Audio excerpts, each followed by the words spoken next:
Well, good evening, and welcome to another episode of Let's Talk Shop with Russ. We got a pretty good panel here tonight. Some are looking a little scroungy, but I think we'll. I see it. Some of them over there trying to like to comb their hair and be pretty and everything. So I think we'll make it through for the night. But tonight, good episode. We're going to be talking to Braxton Wirthlin. And he's going to do some Wirthlin, however you say it. I'll get it right in a second. He's going to be showing us turning some live edge bowls. I think that's going to be fantastic. It's one of those things I put on my to-do list on the lathe, and I ain't even started my first pin yet. So I have no excuse other than I've been working on my mother-in-law's room trying to get it ready to put her in it. So been kind of busy this week. And for all y'all, Patrick noticed it earlier, for all y'all seeing all the little prizes sitting around behind me, this afternoon the box came in from Fast Cap. So for last week's, my 1-year anniversary giveaway, I now have all the prizes in, so I will get out next week. Not going to make a promise when exactly because I've been kind of busy, but next week I'll try to get all these mailed out to all the winners of the contest or the giveaway last week. So I really appreciate everybody. We had a good time, had a good turnout. So Braxton, I'm going to let you be your last as far as introductions. Always have the guest on as last. So we'll give a start out. Everybody can introduce yourself. Let's go with Mr. Russ Meadows. Go ahead and tell us where we can find you. Hey everybody, I'm Russ Meadows. You can find me on Facebook under that name, or you can find me at Rusty Nail Woodshop. Rusty Nails Woodshop. Next is Patrick from Patrick's Woodshop. That's Patrick's Workshop, buddy, but okay. Oh, okay, Workshop. My name's Patrick. You can find me on Patrick's Workshop on Instagram, Facebook, and here on YouTube. Check me out. Cool. And everybody, I think everybody on the panel knows about it, but just go ahead and tell us how Ice is doing. I know you've done a couple of updates, but how's she doing? She's doing pretty good now. She had an appointment today, as a matter of fact, for some more blood tests, and they're looking pretty good. The vet's going to let me know with the numbers in 6 or 7 days from now. Then I'll know more about it then. That's great. That's fantastic. And I would personally like to say, and I know Patrick is happy about it, but this woodworking community is something else. Everybody stepped forward and helped him and donated the money for him to take care of Ice. And, it's awesome when one of our community or one person in our community has a problem, everybody steps forward. That's absolutely fantastic. So I agree, man. I thank everybody who helped out. Yeah, that's really great. Next, we've got Jason Roush. Hey, I'm Jason Roush with Roush Woodworks. You can find me on Facebook at Roush Woodworks. My YouTube channel is Roush Woodworks. If you just do youtube.com/RoushWW, it'll take you straight to my channel. I'm also on Instagram, Google+, Pinterest, and pretty much all of them. Anyways, thanks for having me here. You're welcome. Very welcome. We can tell the electronics guy. Look at the we got an echo from somebody, but look at his room back there. He's got a boom mic and everything, headset. What is that in the back behind you over to your, I guess it would be your right shoulder? That's my server rack. That I run a couple of servers for my company here, so I just keep everything. And there's radios and other stuff because my electronics company is mostly radio based. So we do a lot of product testing and development. This is our development room, if you will. Everything's run out of our home. Ah, cool. And next is Mr. Donald Matthews. Donald Vlogs Fly. My vlog has not been flying lately. Yep, your vlog ain't been flying. I'm Donald Matthews. You can find me on Donald Vlogs Fly's Woodshop on YouTube. RedneckKnowHow.com is my website, and my Instagram and all that stuff is on my YouTube channel.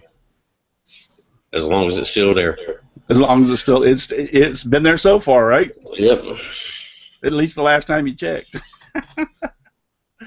Good. Then next is Mr. Dave Gatton from Sidewinder CNC. Go ahead. Thank you, Russ. My name's Dave Gatton. You can find me on YouTube under Dave Gatton, and you can find me on Facebook, Twitter, and occasionally Instagram. Very good. And then new, I think this is the first time he's been on a show, is Bill from One Car Workshop. He said his last name earlier, and I said I ain't even going to attempt it, so you can tell us. That's fine. We'll just. My name is Bill. You can find me and everything that I've done at onecarworkshop.com. It's got links to everything else, so that's probably the easiest way to do it. I think Braxton told me today that, or earlier, that this is like you're just getting started on YouTube. Yeah, I posted my first video beginning of December, and I was planning on, I'm going to build up my channel for a couple of years and see how that goes. And then I lost my job a week later, so now, here goes nothing. Yeah, that kind of would force you to get into it. Yeah, well, so far it's going really well, and I've just been overwhelmed with how generous and just friendly everyone has been. So I'm really glad I fell into this. That's great. So everybody get a chance, go over and check out his YouTube channel and give him a subscribe. And didn't you say you had a website also? Yeah, everything I do is you can find it at onecarworkshop.com. Great.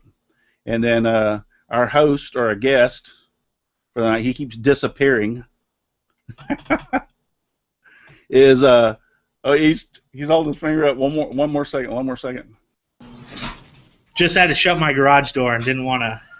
Oh, okay. Yeah, it was a little loud. Well, Braxton, glad to have you tonight as the guest. I saw a little bit a while back about you can introduce yourself in a second and tell us where to find you, but you did that live bowl. I thought that was like pretty cool. Something I want to try, but so that's the reason I was talking to you about doing the that's it, that one out there. Yeah, I'm in this one right here. This is a piece of mesquite that I actually got from Ty Moser from the Monoloco Workshop. I'm surprised that sucker didn't shatter when you tried. Got a nice piece of burl on the side of it. Yeah, just got to be careful and have a lot of luck. Yeah, I guess. Well, tell us where we can find you. Well, you can find me on YouTube at Braxton Wirthlin or on my website, braxtonwirthlin.com, which is brand new, still kind of under construction, but I still got a few things up there. And that's about it. All over social media under my name, Braxton Wirthlin. I'm most active on Instagram, though. Instagram? Yep. Well, now, how long have you, give us a little history, how long have you been woodworking? I think I've read your bio on, and I've talked to you a few times, you're kind of like a stay-at-home dad during the daytime, so what got you into woodworking, and how long you been doing it? My whole life, I've loved building things, no matter, what it is. Just, I started out building ramps I rode BMX, so I started out building, ramps to jump on and half pipes and things like that. And then took woodworking all through junior high school and high school. And then even now, there's a place here in town where I take classes occasionally. And I'm taking getting wood turning instruction from a friend of mine, so it's still constantly learning. Yeah, that's one thing. I've been doing it all my life. Started out knee-high to a grasshopper, and I'm amazed. Some of the things that I haven't done has been like lathe. I've never really used a lathe or turned on a lathe or stuff. But even some of the stuff that I've done for years, I'll see somebody do something or see a way it's done, or even see a new product sometimes, and I'm sitting there and shaking my head like, what the heck did I think of that? Or that would have made it a whole lot easier had I known that 5 years ago. So, yeah, there's always. I mean, you can, no matter how much you know, you can always learn more. That's why I just want to, and what I know seems like such a small amount compared to the amount of woodworking knowledge and different techniques that you can do. So I want to be able to do everything. Now you're out there in Nevada, right? Yeah, Las Vegas. Yeah, so you don't have really, y'all don't have winters out there. That it don't get that cold, does it? Or does it? It's about 52 degrees in my garage right now. So That's not too not bad. cold for me, but I still got short sleeves on. So. Yeah, I was gonna say that ain't too bad. I've been having to run the air conditioner some today, so I'm here in Florida, so. But I mean, does it really get some kind of cold down there sometimes? It can. Yeah, it snowed last New Year's, not this past one, but the one before. Snowed a little bit, but yeah, it'll get cold sometimes. But it's never cold for more than maybe a week or The something. last time I seen snow was in Florida was in 1976. Yeah, that's the last time I seen snow in Florida. Well, we can get right to it. So you want to talk about it a little bit before, or go over there and go to your lathe? What do you want to do? Yeah, I'll kind of talk about what I'm gonna do, kind of the process of turning a live edge bowl. Well, it's all yours. I've got some examples here. So this is just a piece of olive here, an olive log that's split in half. And this one isn't good for a bowl. I'll kind of go on that a little bit. It's got a bunch of big cracks in the heart and some checks that run all the way through it. So you wouldn't want to use this for a bowl, but you can still get some other good blanks out of it. I kind of have it marked out. Like there's a nice big square blank that I can cut out of it right there and do some sort of spindle turning. But I'll draw up on the other side kind of the idea of what you do when you're turning a bowl. So it starts out, it might be kind of hard, let's see. This will be the bottom of your bowl down here, and this will be the top, and that's what gives you the live edge. So you start out by putting a tenon on the bottom. You clamp that tenon in your chuck, and then as you turn, it rounds itself off. So you cut away this material in here, the material on the sides, and you wind up with a nice curve with a little foot on the bottom, and you get that beautiful live edge. I've got I've been really into it. This is another piece of mesquite, and it varies so much from tree to tree. The coloration in this versus the coloration in this is completely different, but they're both mesquite. I've got Now on those, pull that one right there and hold it back up. Do you leave that? Yeah, either one of them. You leave that. So that little base, the way you've got it made, is what you used in your chuck, and you just leave it on there. This one isn't, but this one's a decorative one. But yeah, you can leave the foot on the bottom, or you can turn it off and make it a smooth bottom bowl, or a calabash bowl they call it. Right. But yeah, I haven't gotten into turning the feet off yet, but it's something I want to do. You have to have some kind of special, lots of times with the live edge, you'll need a vacuum chuck so it can hold it on there nice and tight, because you can't grab it in those big coal jaws because there's just not an even edge around it. Right. You can pad your chuck, and so here's your chuck. You put a bunch of padding on it, and you put the bowl over top of the chuck, and then you use put your live center up to the edge, and you can turn it off that way. But I haven't gotten into doing that much yet. I just kind of leave the feet on the bottom. Or you could just put it on your belt sander and sand it off. There you go. Yeah, you can do that. I mean, I looked at it and went like, yeah, you put that on your belt sander and take it down to where you could comfortably, and then hand sand it or whatever to get it nice. Right. Yeah. Yep. Cool. Yeah. So how do you pick? So number one, it can't have checks. It can't have a lot of cracks. It's got to be a nice solid piece of wood in order to be a good species or a good piece to. Right, and that's kind of a safety thing too. Like here's a piece that I cut out. I was thinking about turning this one, but as I cut into it, I discovered this big check right here, and it runs about halfway down. So this, I wouldn't feel comfortable. It might work, but for me, I would not feel comfortable putting this on a lathe, having it spinning 2,000 RPMs, and then decide it wants to explode all over me. Have you had one explode yet? No, not yet. But out of this piece that I just showed you with the big check, I got this other one, and now this will turn a nice little, like an ashtray-sized bowl, just a real small one, which is kind of what I'll be doing tonight. I've got this little piece of black locust. Oh, that's And pretty. I'll be turning a matching bowl to this one. That's awesome. Great. Well, I'm ready to get started. Let's go. Rolling. All right. Let me switch my camera. Got it all set up over there on the lathe so you guys can see what I'm How doing. long have you been turning bowls? I've been turning live edge bowls for about a year, but I've been turning since high school. Okay. So quite a while. And in high school, I never turned anything. I'll give you an example. Here's another. This isn't a live edge. It's just this is a piece of ash that I turned, and so it's not got the live edge. But I've never in high school never turned bowls like this because we didn't have a chuck on the lathe.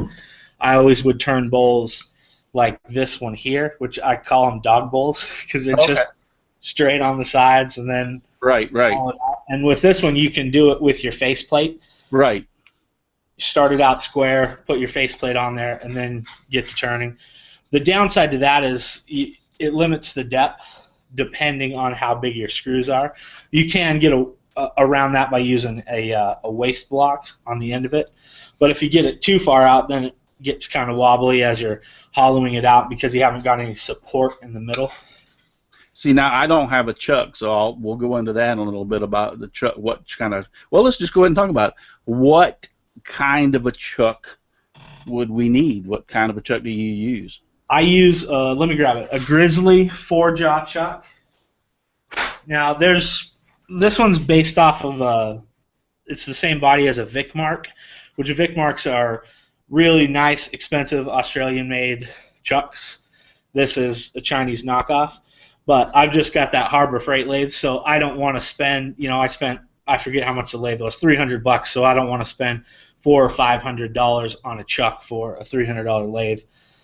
Right. This one here, I think it was about $130. You can change the jaws to it. It works out real well for me, and it's not too big. The motor on that Harbor Freight isn't real powerful, so you don't want to get a big, massive, like a 5-inch jaw chuck because it's going to take away a lot of power as it's spinning. So I got this little one here. It works great. So I'm gathering that some chucks will not always fit all other. In other words, if you spent like a Nova chuck, if you spent like $500 on a Nova chuck and put it on that Harbor Freight lathe, you might not be able to use it on another type of lathe. Well, yeah, there's that too. Lots of times you can buy adapters for the threads, so you need to just determine what kind of thread pitch and width and stuff. Mine, I think it's a 1 inch by 8. 1 by 8 is the thread pitch on it. Threads per inch, yeah, TPI. Yeah, the threads per inch. That's right, the TPI. Okay, cool. And so yeah, I mean, I'm eventually going to upgrade my lathe, so I was like, I'm just going to get a inexpensive chuck that's going to work fine for me now, and I can get rid of this one, upgrade, get a real nice setup. The bigger lathes have 1 1/4 inch by 8 TPI. Yeah. I'll be getting with you then because my lathe I'm not like yours. Mine's not a Harbor Freight. It's called a Tool King, I believe. It was given to me, but it's like an old Craftsman. And matter of fact, Jason Green, or James Green, I mean, he that lathe that he's been working on and put together, if y'all have seen that one he's got, mine almost looks identical to his Craftsman, but mine's called a Tool King. So I think, but yeah, I would like to get a chuck because I have a faceplate and I could use that for some of the bowls like you were talking about, but I want to get just a test run like you did, and then later on, if I decide to get a nicer lathe, then I can get a nicer chuck. So You can always buy the nice chuck now and just get an insert to fit onto your current lathe, and then when you get your bigger lathe, the chuck's already big enough to fit on your newer lathe, Yeah. Okay. Yep, that's another way you can do it. Cool. Well, let's get going. Cool. Let me switch my camera here. We have over there trying to see who's all over. Jerry Brown's over there. Summer's Woodworking. Brian, I sent you a link, by the way. So you're supposed to be on the show. I think we still got enough room. 1, 2, Oh, there he just popped in. I think he did. 1, 2, 3, 4, 5, 6, 7, 8, 9. Yeah, we still got enough room. So, Brian, I sent you a link unless you can't get on.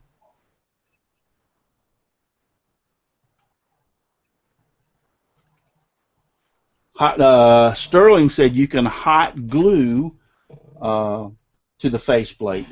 Yep. What's up, Sterling? Yeah, I think we 1, 2, 3, 4, 5, 6, 7, 8, 9. Sterling, I got room if you want the link. Sterling's a pretty good turner as well. Yeah, hit up Patrick. Patrick, you can get onto give him a link, can't you? Yeah, I'll send him a link. Yeah, send Sterling the link over there if he wants to get on. I'd appreciate his input. Yeah, he's pretty good. He's got a Harbor Freight lathe also, and he does pretty good with that. I really like some of his work. I've got one I'd like to give away. Harbor Freight lathe? Yeah, the big 4 model. You don't like it or just don't use it?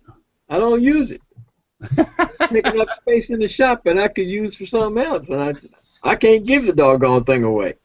Take the motor off and send it to me. I sure will be able to get rid of it. Where do you live at? Texas. I'm in. Texas. Yeah, Texas. Yeah, that's. I don't know. I'll talk to you about it. Maybe I might. We'll see how much it costs to ship. If you hot glue something to that faceplate or like use a sacrificial piece of block, would that be strong enough to hold like a bowl? Or? Yeah, I make weird. wooden faceplates out of wood with a tap, a metal tap to tap the threads into the wood. I made several things doing that. I may have to try that. Hey, Brian. If you guys are familiar with ClickSpring, the machinist over on YouTube. Yep. But he uses he makes faceplates and then he'll super glue metal parts to them. So I mean I know it's not hot glue, but the whole glue it to something else trick, it works. So yeah. Yeah, I've never tried hot glue. I've always been a little bit leery. I don't know. I'll use wood glue and clamp it together so it's held together with wood glue. But I've never tried hot glue before. Yeah, that's what I was wondering. If you use wood glue, would it be kind of hard to get it off the sacrificial piece of wood? But then the parting tool. They say, I mean, I don't know personally, but I have seen videos and I have seen people do that, to hot glue it, and it held. They were able to turn without any problem. So. Because out of all the tools I got in there, that lathe is the one that scares me, and it's caused that wood coming flying back at me. I don't mind being cut, but don't hit my pretty face. Yeah, it's intimidating. Definitely, I would recommend a face shield for everybody who turns. They make a big difference. Make you feel a lot more comfortable. Yeah, that's one of the next things on my list. Right now, all I'm using is goggles. Not the one that Harbor Freight has.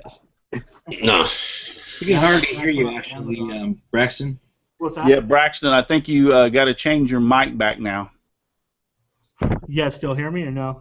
A little bit, not really. Yeah, I don't know what's going on with the mic. Yeah, while he's doing that, we got guys over here. JP Woodwork, he's over there. Hey. Sterling is unavailable, he said, but he wants to thank you for inviting him. Jerry Brown's over there. Mike, I'm going to say this, and I don't think it's going to be right. Bennerhauset. Sorry if I mess up your name. Ron Britz. Al Fort. He's over there. All right. Gary Brown says, I went crazy and got a Barracuda something chuck for $230. Lathe wasn't even worth half that. I was going to suggest the Barracuda chuck as well, but I'm not sure which one Jerry bought. The one I bought was maybe about 160. It was a Barracuda 3000C, and it came with all the jaws except for the coal jaws, and even the coal jaws were only like another like $30. But that's what I primarily turn with. Guys. Yeah, Rick Hutchinson is on tonight, and Rick turns a few bowls. I'd say a few. That guy turns like constantly. I'm I ready think to roll. majority If of you us guys here are. have that same Yeah, weight. we're ready. Go ahead. All right, what I did first was I started with just a piece of Russian olive. I trimmed off the edges. Since this one's so small, I didn't need to worry about cutting it into a circle because it'll round off pretty fast. Then I took a Forstner bit. You drill through the bark down into hard wood, and start by attaching a 4-prong drive into that. I'll hammer that into the bottom and put it into my lathe, and this is going to be so I can shape it and round it off. Cool.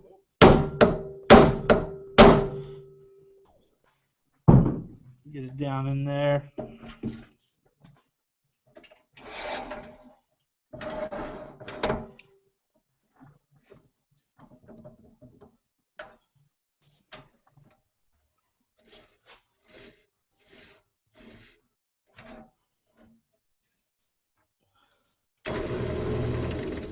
All right. It's always a little bit wobbly right when you first start, but I'm going to make sure everything's good and snug down, nice and tight. And I like to start at the back of it and sort of start shaving the corner off and establishing the shape of the bowl. You know, always spin it, make sure you're not gonna run into your tool rest. It's a little bit wobbly, but that'll be all right. And I'll be turning this with only 2 tools. This is a bowl gouge. It's a 1/2-inch bowl gouge with a long grind on it. So it's got these longer wings.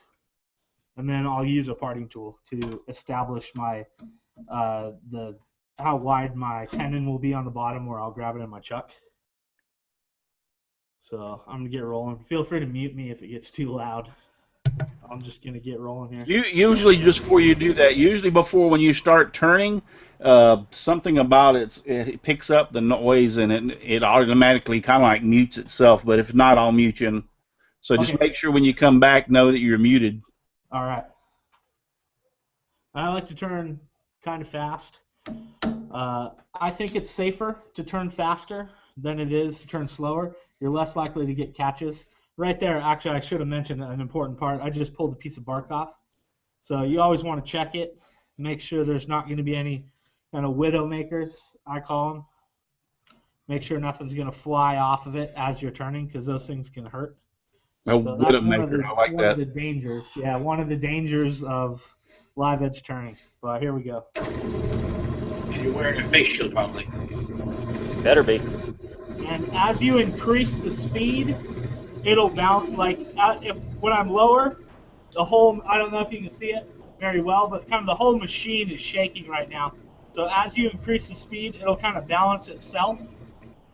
So you find a good spot and then just start cutting. I like to do a draw cut. I keep the flute of the tool fairly closed. If you have it open, it's more likely to grab and catch. So I like to start it fairly closed. Just take a couple easy passes.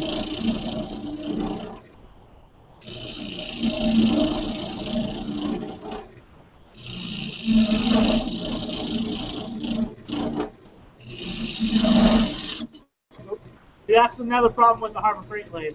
They don't have a lot of power.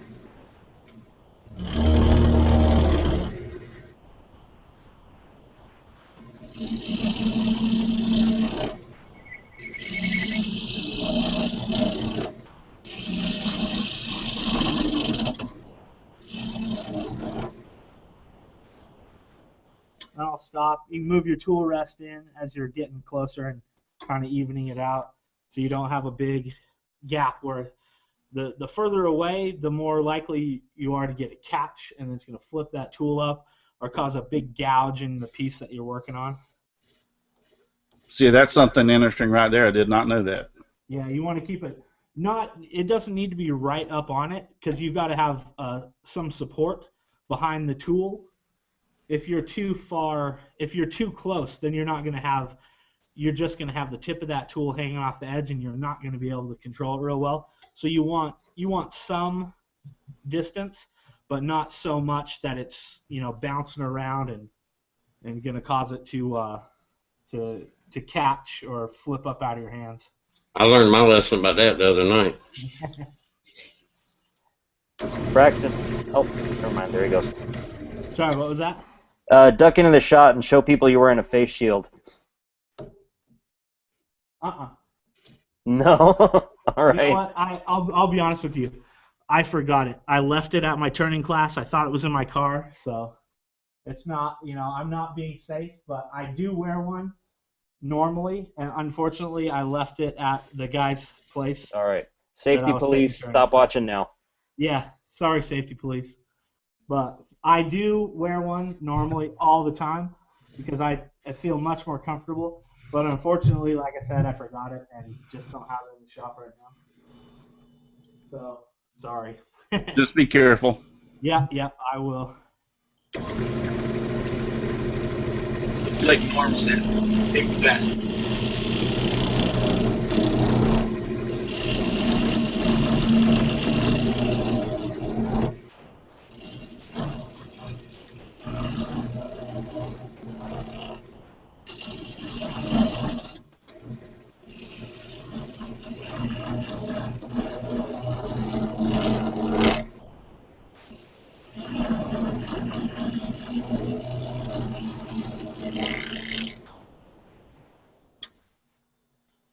So I like to stop periodically, check the bark, make sure nothing's flying off of there. And now that I've started to establish a curve, what I'm going to do next is find out where I'm going to place my tenon on the bottom. So first, in order to do that, I need to kind of square it up. So I'm going to get my tool rest a little bit closer, and I'm going to do a cut like this, a shear cut with the wing of the tool across the bottom, and that'll flatten off the bottom if there's any unevenness to it. And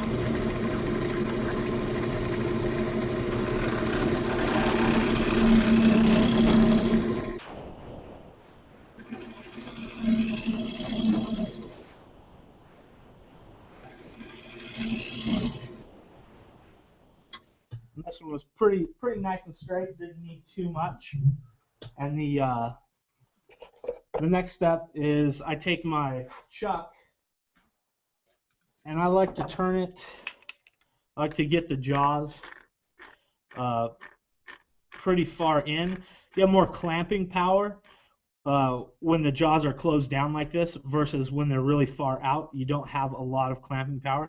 So I'll get it to where there's about a heavy 1/8, maybe 3/16 of an inch gap. And then I take a little spring calipers and wheel it down. You guys see this all right? Yep. Yeah. Cool. Yeah, you're doing fantastic. It's great. All right. Yeah, thank you. I was nervous. But you take the spring calipers and you get about the inside diameter on your calipers, and then you take it to the lathe and mark it on there.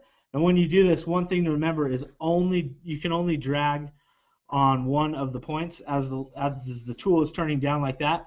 If you touch both of these, it's going to catch it and spin it up. So I'll show you that now. And I like to turn it down kind of slow to do this part.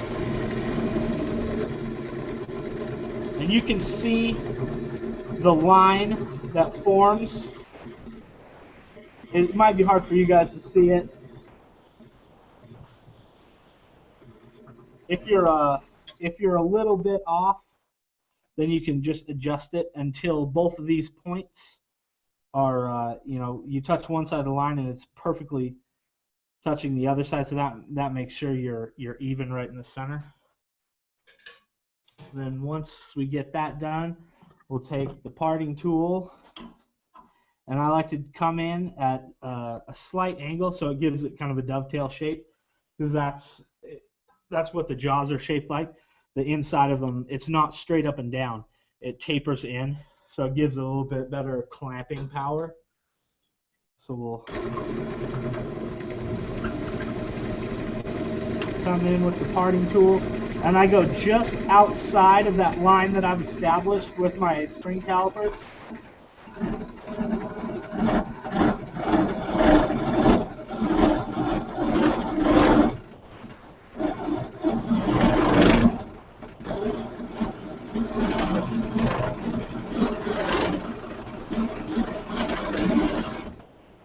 My parting tool is super dull.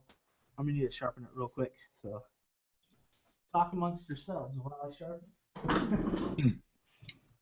Good technique right there. Yeah, this is fascinating for me because I've never turned a bowl. I said first time I ever turned anything with my was a little baseball bat, was probably about 16 inches, maybe 12 to 16 inches long. So, Yeah. And then I turned that wooden dowel that I got so many comments about. I didn't know what I was doing, or the tool must have been dull, or man, if I'd have went by that turning that dowel rod for my table that I have over here, I would have never turned another thing. They ragged me about that, and I'm like, geez, I've only turned 2 things in my entire life. But did anybody ask what the best type of wood to use to make those bowls, or is there anything better than the other, or what? I don't think we've asked him that yet, but I mean, personally, everything that I've seen, they use all kinds of stuff. Yeah, any kind of wood you can think of, pretty much. Yeah, I mean. Okay. I've seen them use green wood, like really fresh wood. They turn it down rough, and they use all the shavings that they've used that they took off of that, and they put it in a paper bag with whatever blank they're making, and let that cure out for 6 months or so, maybe longer, till it dries enough to turn to a finished turn. You know. Huh. Cool. Yeah. I'm happy to hear some of them noises that thing's making. That way I know mine's working right. That's my grinder. That's his grinder. It looks just like mine. Yeah, that's my grinder. I had to sharpen her up. But yeah, what Patrick was saying, you turn it down kind of rough, and then you dry it with the shavings. I don't do it that way. I turn it like this. This bowl here was fully green. Like it got cut down 2 days before I 2 days before I turned it. So it was making long, nice ribbon shavings coming off of it. But if this is coming from my instructor, and I've had nothing but good, luck, success doing it this method. If you turn a bowl green, and you make sure that your wall thickness is even, nice and even all the way down, it will dry evenly. So that way you don't have to worry about packing it with shavings and letting it sit for 6 months. It will dry evenly on its own. And a lot of times, as it dries, it'll kind of warp and get a different kind of shape to it. So it won't be fully round, which kind of gives it a cool look too. Well, what's the purpose of using the shavings? What is that for? I think it takes the moisture out, helps kind of absorb the moisture. Oh, But okay. it can dry too fast and crack, I'm thinking. Yeah. Yeah, that's what I was thinking. The biggest thing I think with a lot of the woods, if they dry too fast, it causes the split or the checks or the cracks or whatever. So Yeah. it needs to be more of a slow process of drying, which is, if you think about it, it's not any different if you cut down a tree and stick a tree and you're supposed to separate them, let air circulate, keep it at a nice temperature. You're doing it. You don't want to dry them any wood too fast, because that's what causes the checks and the cracks.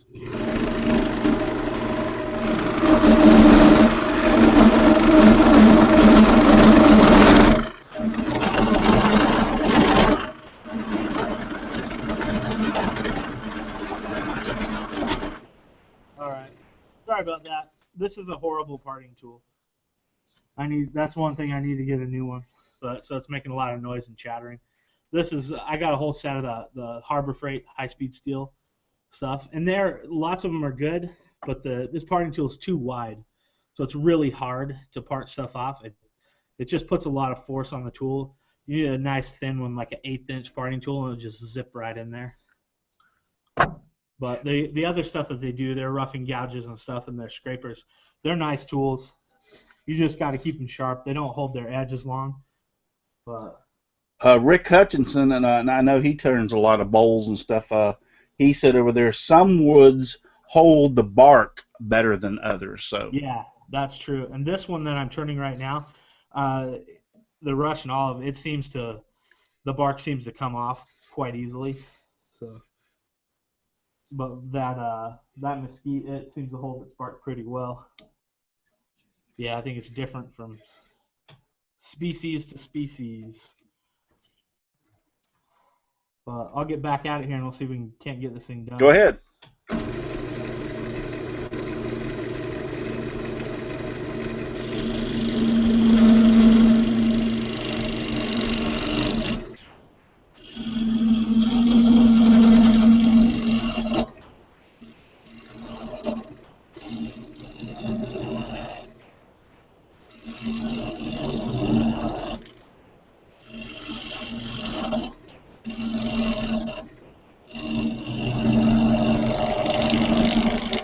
I'm used to turning on a big Powermatic at the classes I take. So this thing, I'm trying to take too heavy a cuts and stall of the motor. So I just got to remember to go a little bit lighter on the cut. Take too big of a bite.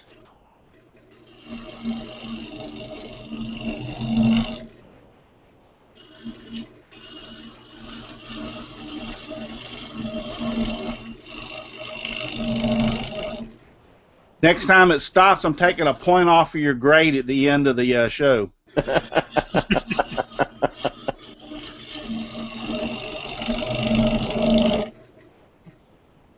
You still have an A about right now, but it could go to a B pretty quick.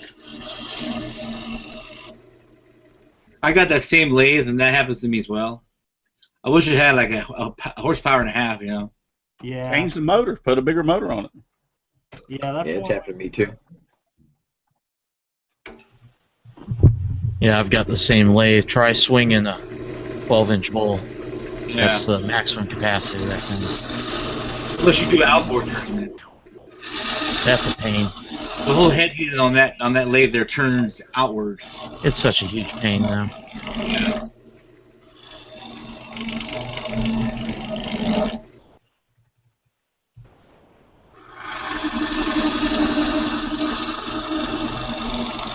Good quality lathe for the price, though.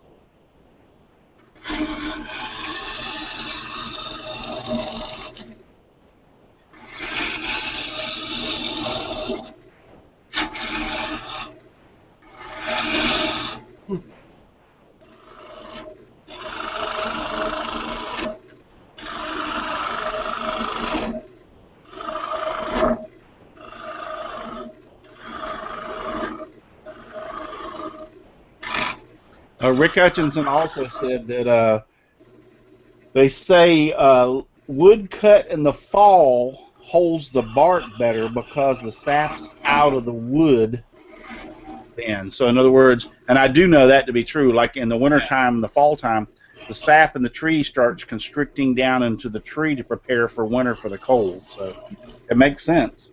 Yeah, it sure does. Looks like Shane wants to know, if I buy the Harbor Freight lathe, what else do I need to get just to get started? Well, first off, you got to have lathe tools. Probably got to have. It comes with a 6-inch faceplate, so you really all you need is a couple lathe tools to get started right away. Yeah, and I would suggest if you do not buy the Harbor Freight Harbor Freight lathe tools. I have a set. I would second that. Yes, don't buy those garbage tools. Yeah, I bought mine just because my friend gave me the lathe. I have it in the back of my truck. I'm headed to the house, and I'm thinking I'll jump into Harbor Freight, grab their tools, and I'll take it home and learn how to play around. Well, guess what? They are good tools. It's just they don't hold their sharpness. Every time I halfway through turning something, I got to start and sharpen the damn. Oh yeah, that's another thing. I bought the $20 set. I'm sorry. Go ahead. Go ahead. The red-handled ones, like Braxton has, they're pretty good. Yeah, go ahead, Braxton. They just don't hold their edge well. Like this one here, I actually turned this handle, and this is a quick release, so you can change them out. But yeah, this is a nice 1/2-inch bowl gouge that I've sharpened maybe once, and I've run a bunch of bowls through it, and it's still nice and sharp. And I think they just don't have the metal is not tempered enough on the Harbor Freight tools to keep the edge. In other words. Yeah. So now that I've got the shape established, I'm gonna finish the outside. So I'll just sand it up real quick and put a finish on it, and then we'll put it in the chuck, turn it around, and start hollowing out the inside. Cool. I say to start with, though, they're pretty good. Yeah, I'd say they're good tools to start with, but the thing that I found is the more I turn, the less tools I find that I need. Like I use probably, I don't know, 3 or 4 tools, and that gets just about any job I need done. Unless you're doing hollowing or whatnot, you need some hollowing tools. Yeah, But if you've got like a hollow form, there's some specialty tools that you definitely need, but you know, just for like a this basic bolt, starter, though, you know what I mean? Just a few tools. Yeah. Easy wood carbide tip tools. I want to get some of those. Sterling made a good point. Not all high-speed steel is the same. In other words, just because one says it's high-speed steel and another says it's high-speed steel, it's not the same. I fell for it at Harbor Freight. I got a set of theirs too. Yeah. Dan was wondering if there was any wood that he wouldn't turn or try to turn. Rotten wood, really punky wood. Jerry Brown says, I've got some Craftsman tools a friend gave me at a yard sale, and they work great, and he's got a Carter & Sons bowl gouge. Nice. More than his lathe.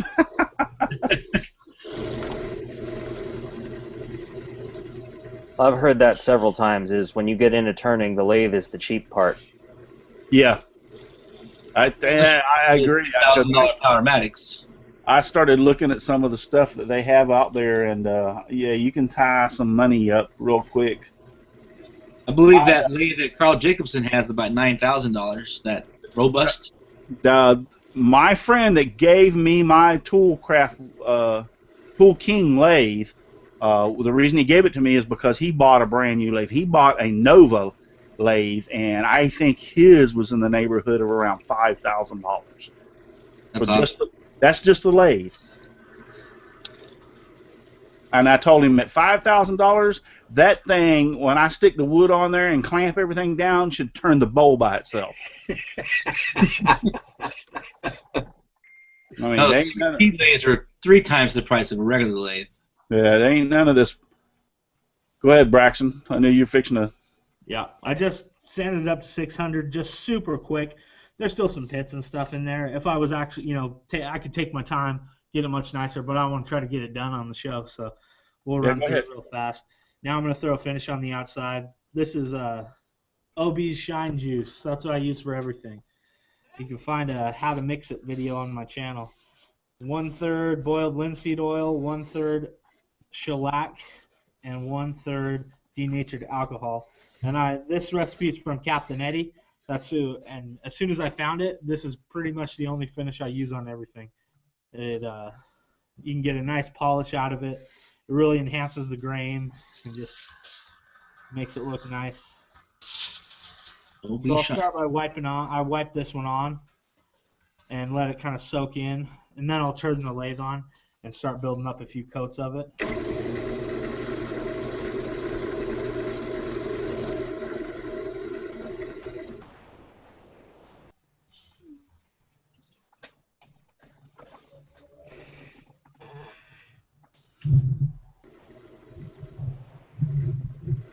Let's say the other thing you probably want if you're going to get into this is if you don't have a bench grinder, go get one.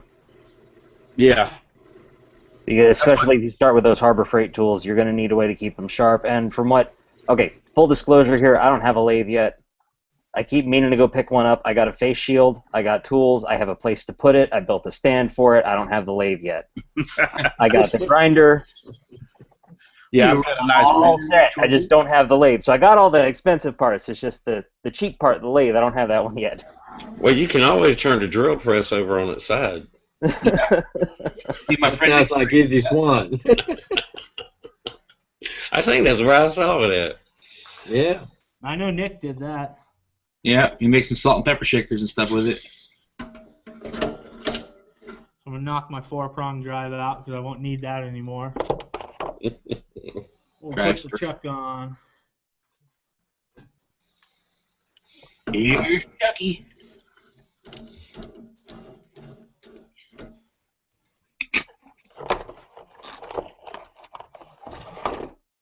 And that's another thing.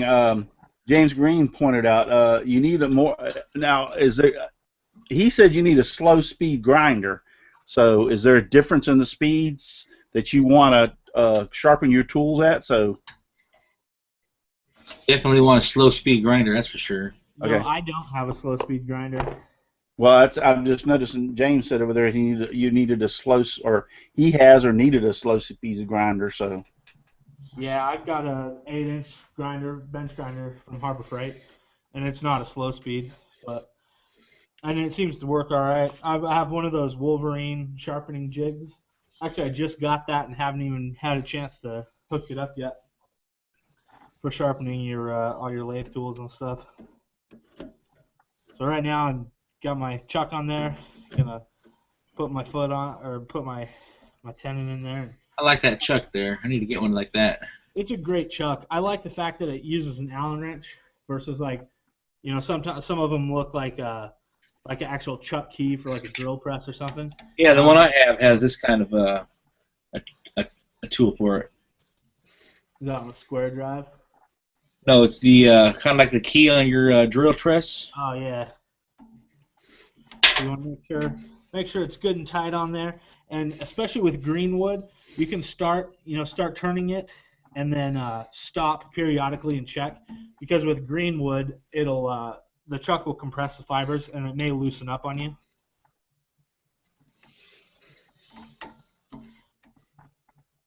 That's in there nice and tight.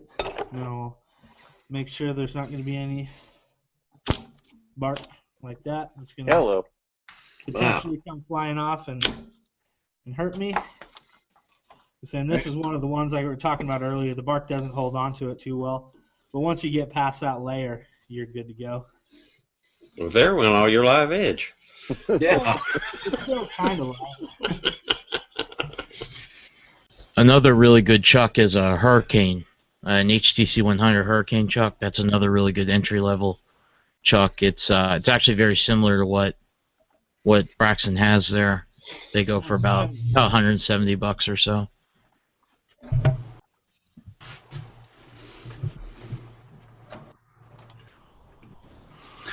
I sure hope y'all guys are around when I start buying my stuff and telling me what to buy. I'll be here. Yep. Just let me know. Yeah, Braxton's been checking out all my stuff on Instagram. Yeah, you're Al Fort says, what grit of wheel on the lathe?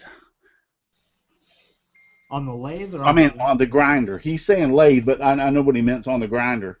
Yeah, like, is it a coarse grain of wheel on the grinder or a fine grain? Or I use the fine. 120 grit, I'm thinking. Yeah, mine I think it's about 120. You can also get diamond stones for your diamond stone wheels for the lathe. They're like big metal ones with diamond on there to sharpen it with. Those are pretty expensive. Yeah, I've just got the fine one. Yeah, James Green just popped in too, so thank you, James. He said 80 to 120. Yep, there he is. So, Right now I want to make sure my tool rest is at the position where my blade, or the point where I'm cutting, will be pretty much right on center with this one. And I like to turn with my tool slightly angled down, so I need to lower my tool rest. The tool, I never really realized how important the position of the tool rest is until I started turning a lot more. But it really, if you've got it too high, it's not going to cut right. If you've got it too low, and that depends on the tool. Some tools are different. This one I'll set it slightly below, and then I tip my tool up, and it pretty much hits on center. With the carbide tools, you can run it pretty much, dead center or even a little bit below. Just depends. All right, let's go.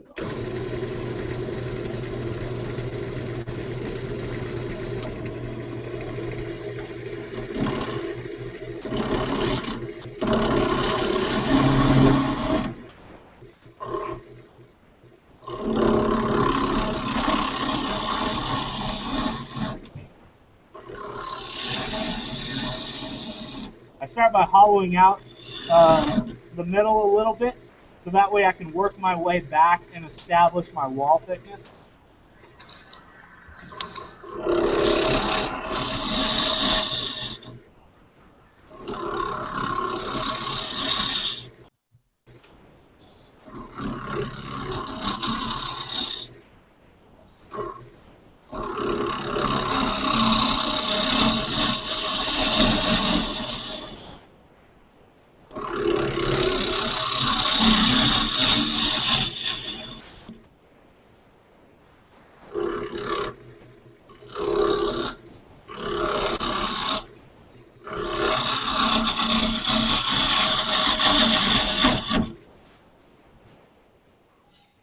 Now, turning live edge is kind of weird too, because a lot of times you're cutting air, so you just got to go real slow and make sure you've got the tool braced really well so it's not jumping around, and you just nice, slow, even movements, so that way when you hit some wood, you're cutting in the right spot.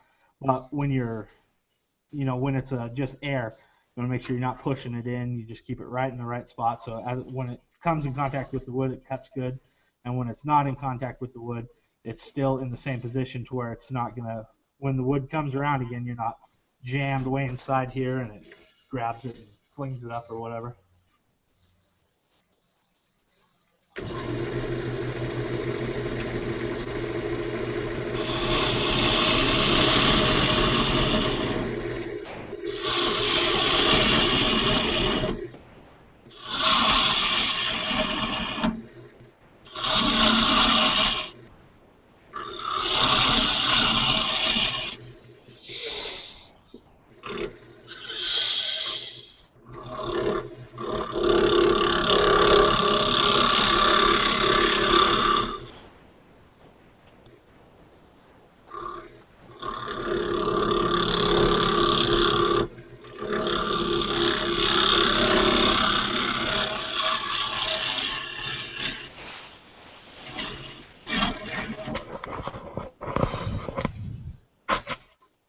I'll stop and check and see what my wall thickness is looking like. Actually, you can hear a difference when you're stepping out as you get a little bit wider. You can hear the difference in the sound of that it makes. That you can tell as far as the difference of what it's cutting. In other words. Yeah, you definitely can, and that's another good. I mean, you can listen to a lot of your cuts, and you can tell if they're, if it's a good cut or if it's not. And especially when if you're rounding off a spindle, that's one good indication. If you're nice and round, is if you can't hear the tool skipping or it's just a nice constant smooth sound. That helps you know you're on the right track.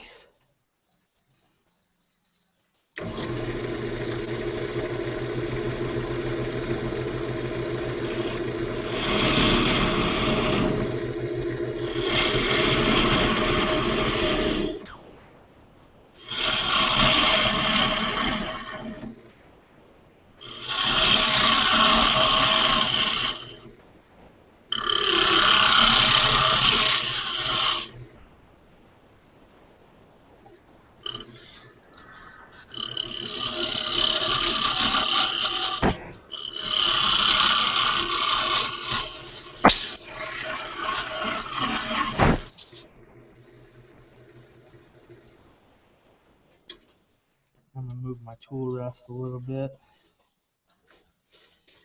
With bowls, this one I won't have to position it too weird, but sometimes if you've got a deep bowl, you have to get it way back and get your tool rest inside so you can start to hollow out those corners. Because this, again, you get into the position where you've got quite a bit of distance between the tool rest and the end of the tool, and that can get you into trouble if you're not careful. I gotta move some stuff here. It's getting in the way of my tool as I try to move. All right. Yeah, and every time you move your tool rest, you always want to make sure, just spin it. Spin the stuff by hand, make sure it's not going to come in contact with your tool rest. Well, Shelly over there at Know What Moms Know, she makes those brownies that she gives out, and Shane said that's her husband, Shane. I don't know if anybody knows it, but anyway, Shane said, I used to be skinny when we met. Yeah, I bet you did. If she cooks as good as that she does, I guarantee you. Go ahead, Braxton.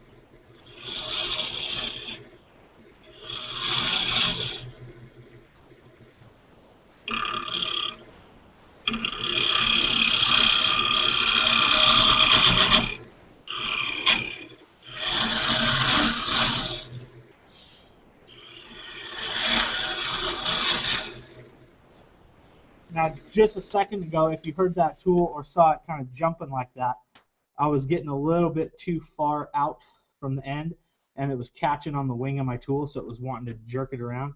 So if that starts happening, just back off and kind of ease away that edge a little bit more so you can continue that initial cut that you were making before it started catching. I think I'll do a couple more passes, and then we'll call it good, so that way we can... Oh, we're already actually past, huh? Well, that's all right. I don't mind going over when we got something that we're doing like this that is very, very entertaining, and not only that, but there's a lot of people. We still have over 40 people, 42 people watching right now. So nice. Well, I'll keep rolling, man. Yeah, just keep on.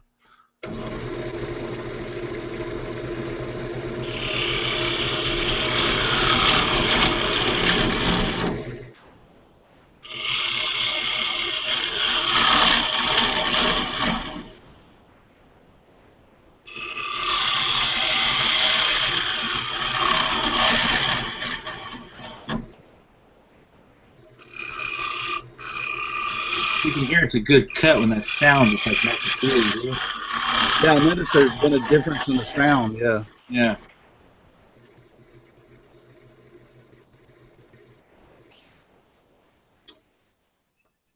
You always want to be mindful of your depth too. You don't want to go down too far and start to get into that tenon, because that'll cause pop a hole in the bottom of it if you're not careful. So sometimes I'll stop and kind of take the depth or check the depth of my tool, compare it to the outside, kind of see where I'm at. So I don't think I want to go much deeper than that, but I want to thin out these walls.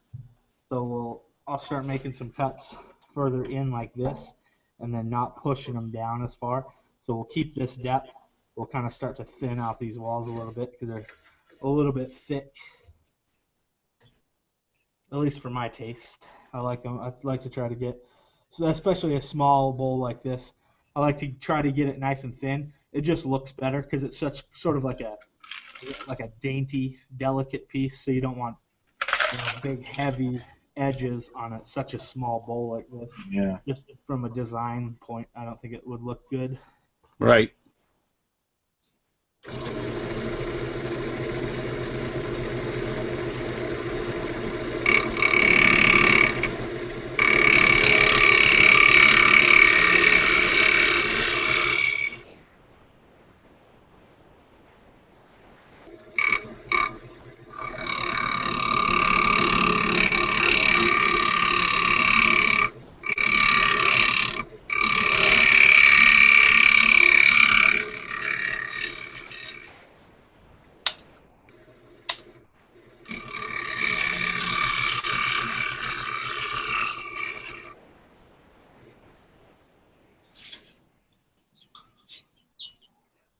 one thing when turning live edge bowls too, it gets kind of hard to see the end of it and where you want to start your cut. So you just got to be very careful with that too. Just go little by little, stop a lot, and check it, and make sure that you're not getting too thin on the edge, because that could ruin the whole piece. If you go too far, then you'll knock off the live edge or break it.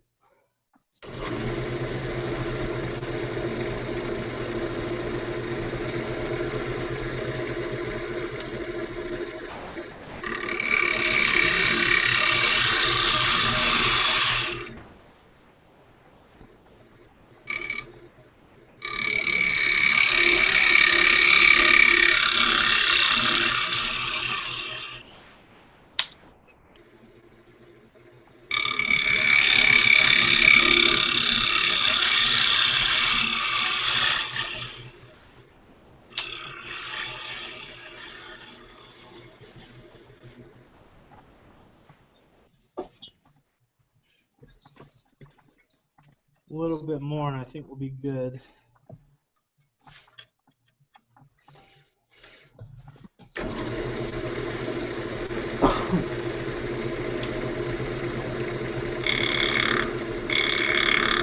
That sound right there, that's one way you can make sure that you're not going to go too deep. Is what I'm doing is I'm riding the bevel of my tool on the inside of that bowl, and Right.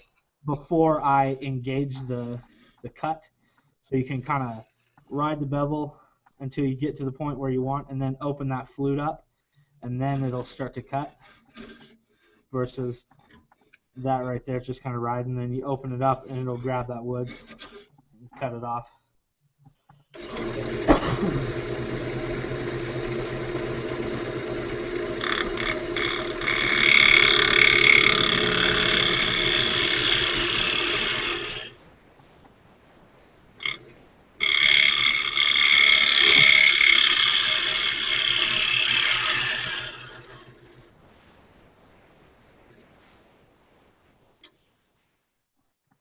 I think we'll call that good right there. We'll get it sanded up, put a finish on, we'll be good to go. Now, how long does it take before it's usable? You can use it right now. Oh, really? Yeah, this is a fairly dry piece of wood. Okay. But, I've never used mine for eating out of or food or anything like that, so that I don't know. Mm. But I'll put I'll show you this big one that I turned. This was a piece of Russian olive that I saved out of the firewood. And this one I use for, I put like walnuts and almonds, like a nut bowl. Oh, yeah. That's cool. This one had a bunch of, this was a crotch figure, and there was a big bark incursion right here. So I filled it with this blue synthetic sand and super glue, or CA glue, and you smooth it off. So That's some cool. of the other pieces. So instead of having just a crack in the bowl and trying to fill it with, sawdust and glue and stuff like that, which it's going to look like it's filled with sawdust and glue, you do something like this from sort of an artistic standpoint that draws attention to. Turn it into a feature point. Yeah, you turn it into a feature point. Yeah, you draw attention to the cracks and really feature them and show them off versus trying to hide them. Hide them, yeah. And when I was doing a lot of building, I had a lady that did the interior decorating, and she would tell me, if it's a feature that if you can't hide it, you want to accent it. Yeah, exactly.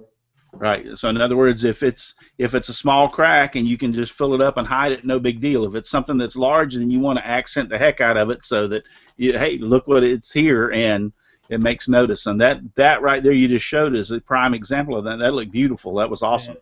This was a piece of cherry that I got I was up in Utah over Thanksgiving, and I saved this one from the firewood pile too.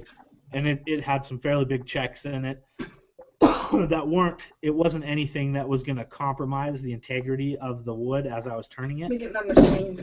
So what I did was, this is turquoise, so I filled it all in with turquoise on the outside and the inside. Nice. And get this thing sanded up, and then we'll put a finish on it.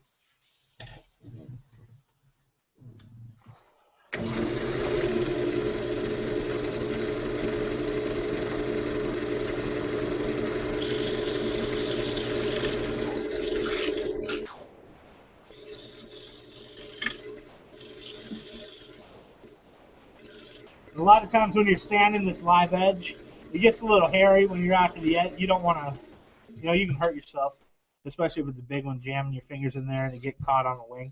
So sometimes I'll just stop and, I'll sand what I can while it's running, and then just run a piece of sandpaper over it by hand. Especially up around the edge, you knock some of the fuzzy parts off. And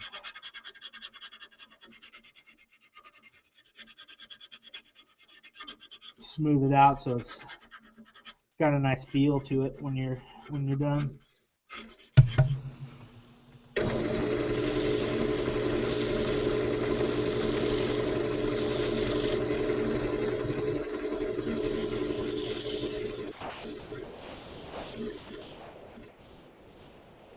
And I like to support the sandpaper with 2 fingers and grip it with my thumb and just go to town like that.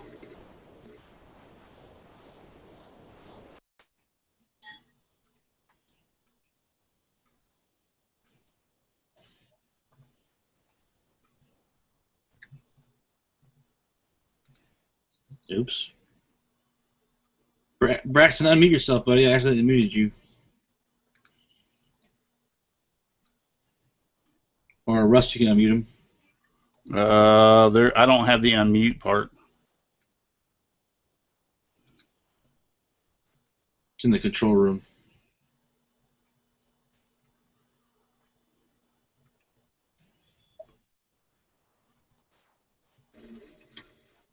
There you go. Sweet. You just taught me something, my friend.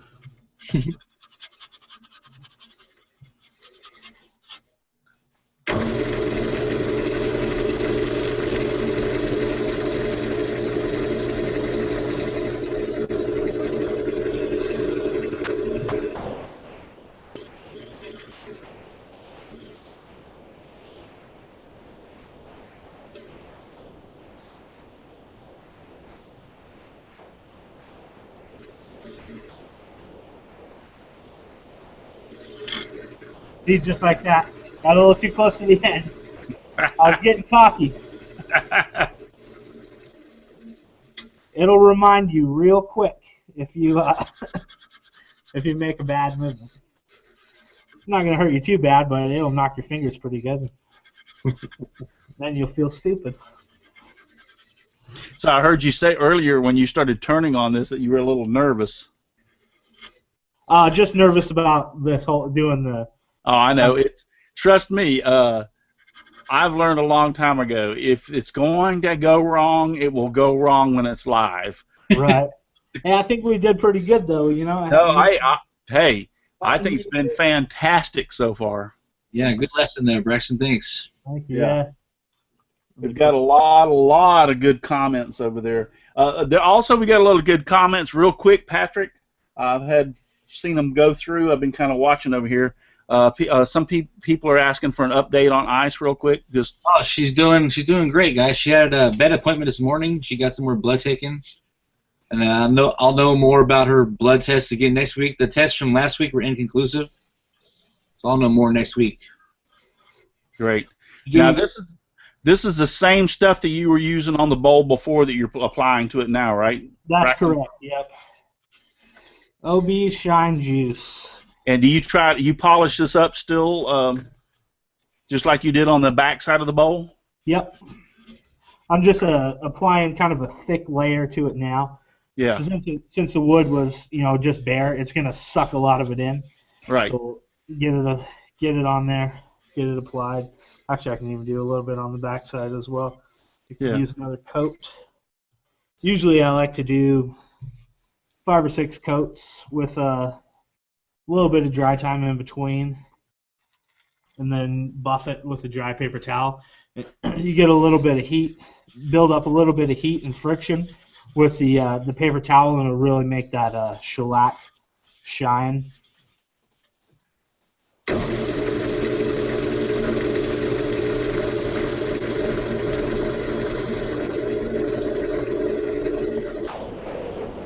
Rich McNatt had a video out where he was standing inside of a small vessel and it got his fingers and twisted him up a little bit. Oh, really? Yeah. That's over on Rich McNatt's YouTube channel. Yeah, I've been watching Rich his videos a little bit, and he's a very. I would actually say now that if you he does a lot of different types of turning bowls and pins, and he did some Christmas ornaments. Yeah. So that's a very good YouTube channel to go over and watch if you need to learn how to do some turning. So plug for a little old Rich McNatt. Yep, Rich is awesome. He's a great turner. Yeah. Cool stuff. He just got visited by Izzy the other day. I saw that. Yeah, that's cool. All right. Well, we'll call that done. Cool. Loosen up the chuck. Do you turn your bowls around and do a foot, or do you leave the tenon as a foot? Yeah, this one I'll leave just as it is, the tenon on the bottom for the foot, so it'll just sit on that. But I was saying you could pad the chuck, let's say you wouldn't want to use a shirt that could cause, fling off and wrap around, but I'm just going to do this for a demonstration only. You get some padding in there, and then put your bowl on top of the chuck like that, and then bring up your got too many things going on at once here.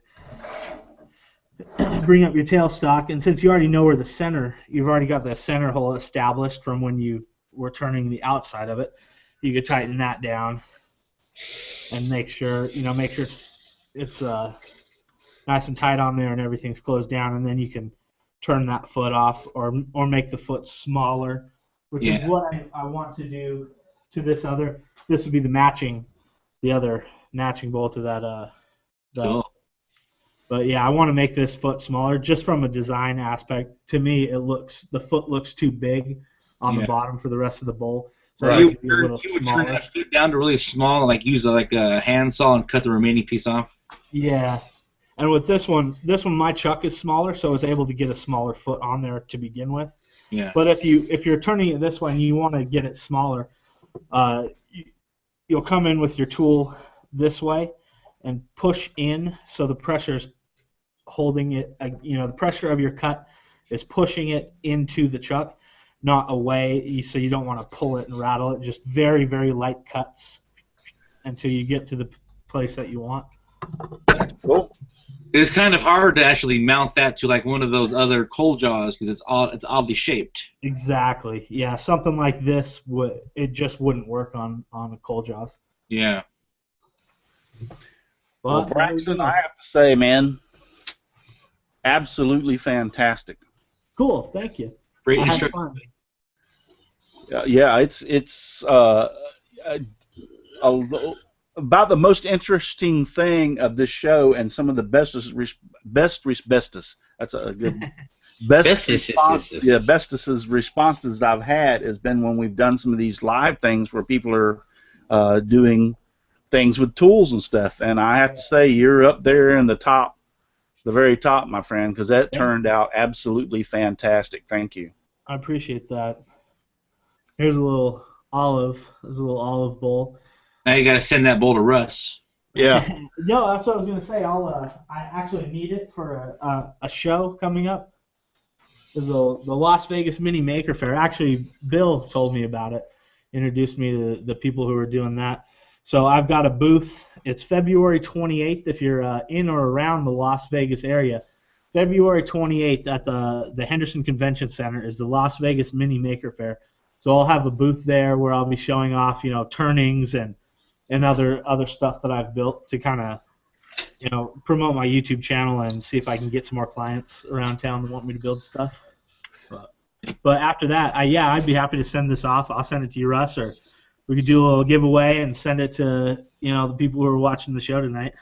Yeah, absolutely great. No, fantastic. I mean, I can't say enough that it turned out fantastic. The camera perfect, everything. We could hear you. Everything about it was perfect. So thank you very much. I appreciate it. Thanks for having me.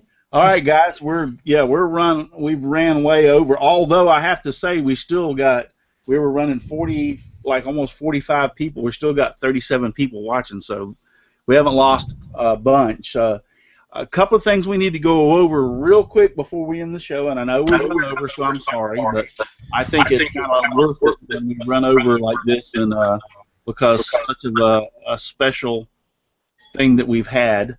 Because Braxton did an excellent job tonight. So first off, we want to go to Dave. What am I saying? Dave Gunn, and he's got to talk about. We have a giveaway coming up, and go ahead, unmute yourself, and let's talk about the what you're giving away. Oh yeah, if you haven't heard, I'm giving away the GarageWorks CNC 24x18, the router I built just kind of to use as a demo for shooting videos and stuff like that.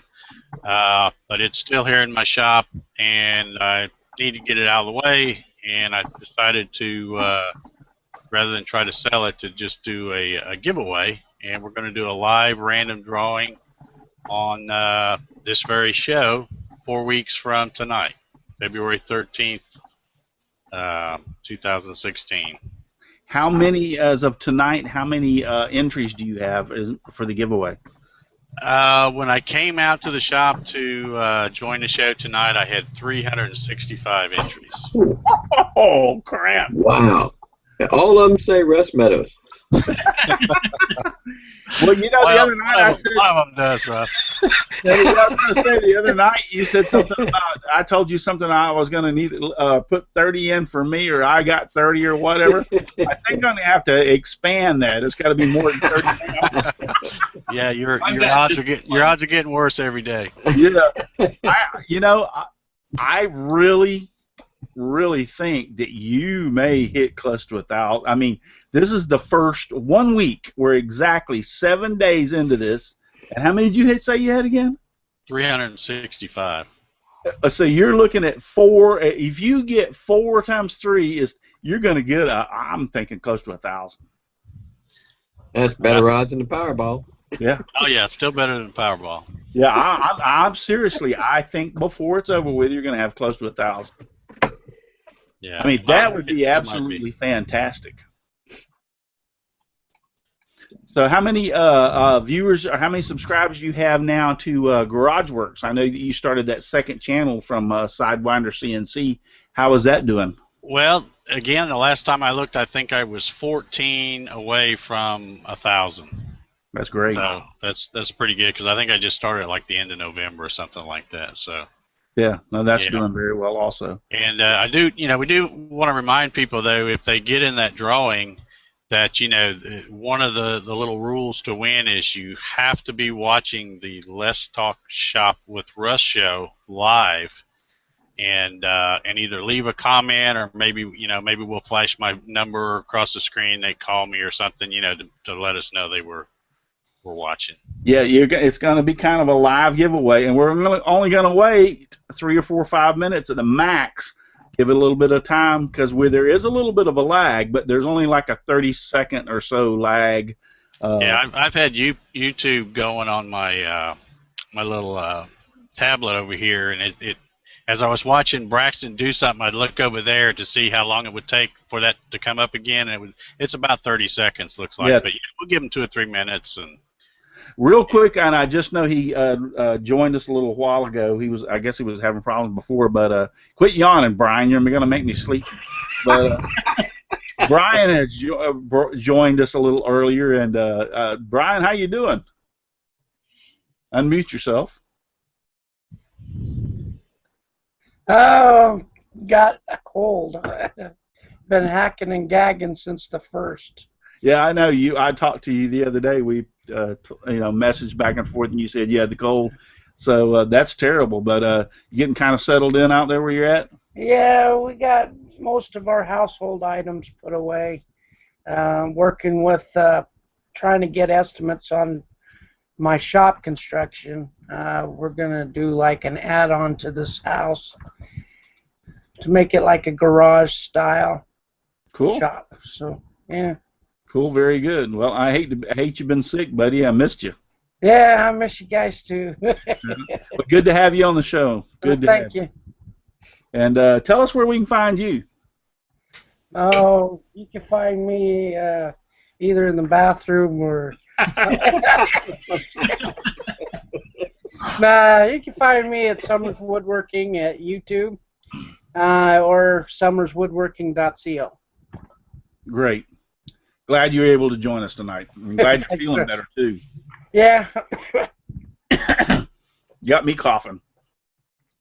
Stay the heck away over the. I hope we can't transmit germs through this. I have to cover up my microphone. No, this is For the web as virus. safe as you can be. Well, guys, great having you here tonight. It's a little late to announce this, but we're only running 30 minutes over, and I hate that. But Maritime Woodworker Show is on right after mine, although we're. They're live right now, as a matter of fact. Yeah, they're live right now, and they have Patrick. Who do they have on tonight? John DiResta is going to be their feature guy, and they have Jimmy DiResta, Matt DiResta, Izzy Swan, Nick Ferry. It's a pretty big panel. You should go check it out. Yeah. So if y'all get a chance to go over there, or after we get off of here, go over there and check it out. I really appreciate everyone being on tonight. Thank you again, Braxton. Fantastic. Absolutely. Yeah, thanks for having me. I really enjoyed doing this. So yeah. Yeah, great job, Braxton. Thank you. We'll have you back again. Trust me. That was really good. The camera work was so well that you'll come back again and have to do some other turning for us. You'll have to turn an outboard 52-inch platter or something. Yeah. And then Jason's been on here a few times. He's been quiet tonight. He ain't asked a lot of questions or whatever. But he's usually not on. But good to see you again tonight. Yeah, I think you've been on 2 or 3 times on my show. Yeah, a couple of times. Thanks for having me. Yeah, I try to interject every now and then. Yeah, yeah.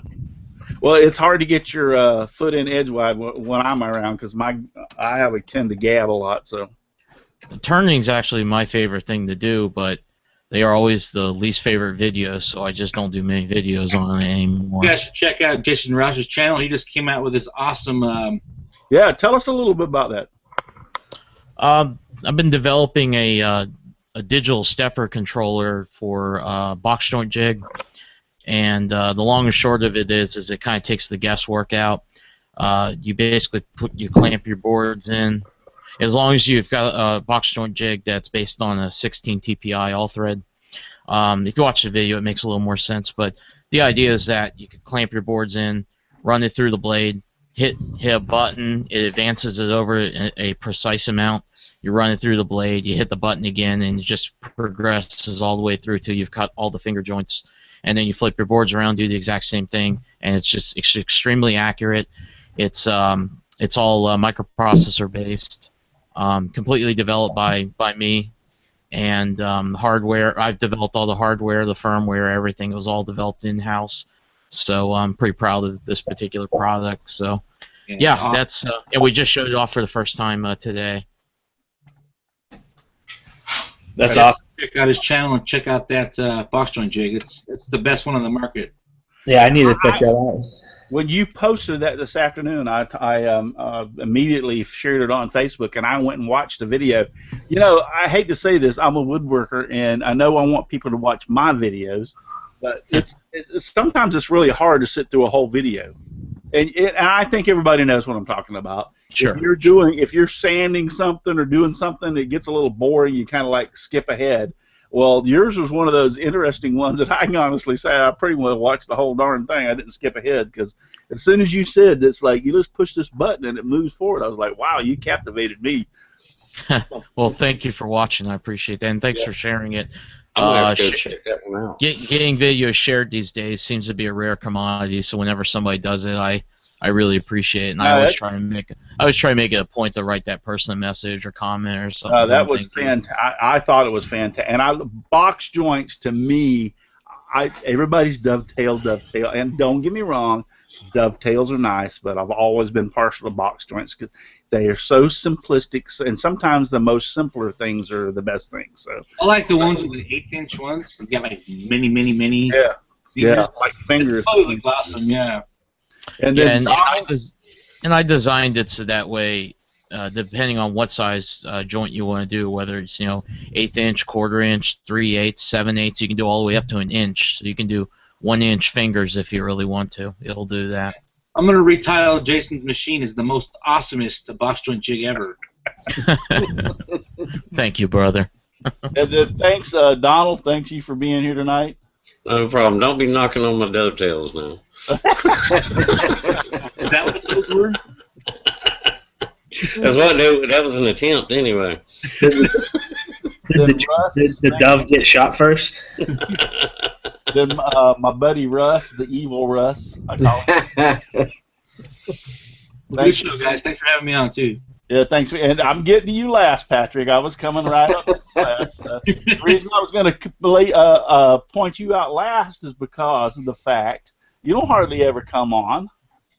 Man, I miss you, buddy. I'll try to be on more often. I've been busy. I miss you. I really do. I appreciate you very much. You're always Patrick's given me a lot.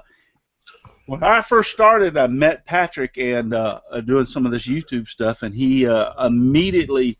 Patrick's the kind of guy right off the bat. I don't care if you ever if you've been a long-time friend or not. He just pretty well opens up and tells you how it is. And so he told me a few things on my videos. Russ, I don't know if you know this or not, but he started telling me about different things, and everything he told me was absolutely 100% true. So when he makes I know, but when you make these little comments, I'm like, I always listen to him because he has a wealth of information out there. He really does, and I appreciate it. And I love having you on the show, so thanks for being here tonight. Thanks so much for having me. Thanks. Actually, I don't even like to watch Patrick. I just like to see his dog. Yeah, we like to see Ice, and glad Ice is doing better tonight. Guys, we ran over enough, and I watch over, and we keep losing people because they've hurt us enough. So, thank everybody for being here. Thank everybody on the panel. Thanks again, Braxton. Don't forget to go to Dave Gatton's Garage Works CNC and enter to win the CNC on February 13th on the giveaway. Thanks everyone again, and remember this one thing. If you're too busy to get out in your shop and make some sawdust, you're just too darn busy. Head over and check out Maritime now. Yeah, go over and check out Maritime. Good night, all. Good night. Good night. Good night.